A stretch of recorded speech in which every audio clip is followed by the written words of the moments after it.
Hold on to your pointy hats and weathered ropes because we're gonna go on a mana-induced spell-slinging spree in this one.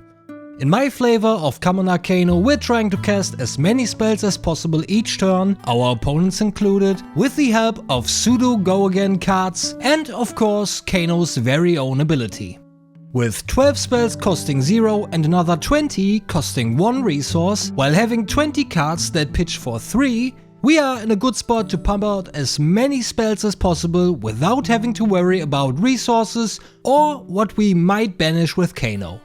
With the way he plays, it feels like we always have 1.5 turns, but it's also something he needs because his starting life total puts us in a precarious position right from the onset. Let me pause the talk about Kano here for a second for the usual. Please like and subscribe if you enjoy what you see, because there will be more Kamana and Budget Blitz deck tags for kitchen table play coming your way. I'm trying to see if we can hit 100 subscribers by the end of February, and I would really appreciate your help there. And with that said, let's take a look at our hero Kano. And let me start by saying, warning, warning, this is not a test. I repeat, this is not a test. This is actually the second deck tag for a hero that doesn't have 20 health. Kano has 4 intelligence and only 15 health, so a quarter less than most other heroes. But his playstyle can actually make up for the health he's missing.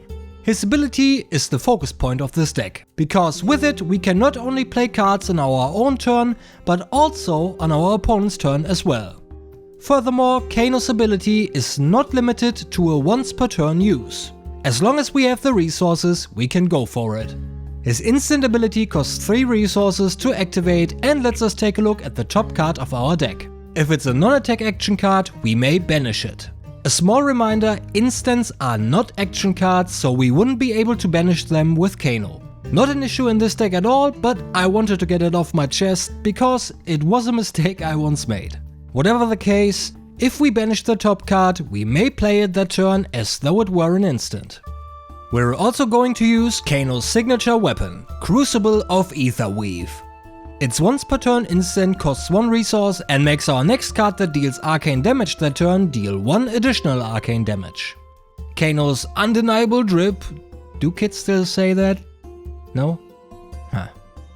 Is made up of Talismanic Lens. We can destroy it at instant speed to Op 2, without a doubt a good thing to do in a deck that wants to banish cards from its top. Keep it until it counts to finish off your opponent with a max damage turn. Put low damage cards at the bottom and keep the big hitters on top. As for hands, well, unfortunately there isn't anything special we can play, so we'll go with Iron Rod Gauntlet. Just 1 point of defense, but at no cost. Robe of Rapture has an action. We can destroy to gain 3 resources. Do note that it does not have Go Again. This is solely to activate Kano once on our turn and keep more cards in our hand, or to use them to activate Kano even more times. It also has Arcane Barrier 1. And our legs are Mage Master Boots. We can pay 1 resource and destroy them to give the next non-attack action card we play that turn Go Again. It also has Go Again itself. Should we need a lot of physical defense, we have Ironhide Helm, Gloves and Legs. And in case of a Wizard Mirror or Runeblade as an opponent, we have Nulrune Hood, Gloves and Boots. And as always, a thing before we get into it, we only play non-attack action cards. They all deal arcane damage and all of them block for 3. That's all, so let's go. Let's sort the deck by resource cost for no reason at all. Our first cards are the red and blue Ether Dart. It costs 0 resources and deals either 3 or 1 damage. Nothing more, nothing less. The red and blue Prognosticate are a lot like Ether Dart. They cost 0 and deal either 3 or 1 damage as well. They do have an additional effect though. If Prognosticate deals more than its base damage, we opt 1. Crucible of Aetherweave is sure to help us out with that. And you know what, while we're at it, let's go for the next very similar card. The red and blue Sep cost 0 to play and deal either 3 or 1 damage. Seem familiar? If it deals more than its base damage, we may remove an energy counter from a permanent our opponent controls. Now, unfortunately, there are only 2 permanents that use energy counters, and both of them are legendary. So for now it does nothing in Commoner, but at least we're future-proof. Maybe. The red and blue Ether Flare costs 1 resource to play and also deal either 3 or 1 damage. I sense a new pattern emerging here. It also makes the next card with an arcane damage effect we play that turn deal X additional arcane damage, where X is the damage that Ether Flare has dealt. We play all color strips of Reverberate. It costs 1 resource and deals either 3, 2 or 1 damage respectively. If it deals damage, we may banish a wizard non-attack action card from our hand with cost less than or equal to the damage dealt by Reverberate. If we do, we may play it that turn as though it were an instant. I guess you could call this the wizard way of go again. Scalding Rain pitches for either 1 or 3 resources and costs 1 to play. It simply deals 4 or 2 damage. Snapback is the last card of which we play all color strips and the last card that costs 1 resource as well. And like Reverberate, it deals either 3, 2 or 1 damage.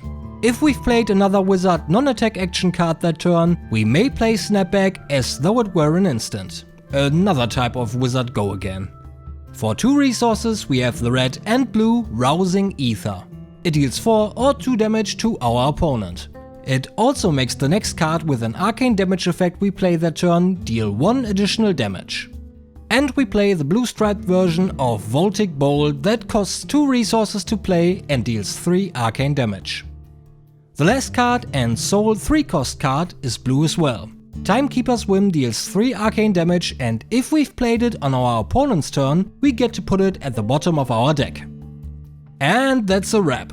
Welcome to the wizarding world. You can now dress yourself in a robe and pointy hat, walk into the streets and yell spell names at people. Don't blame me if they put you away for that though. Anyway, for now, take care of yourselves.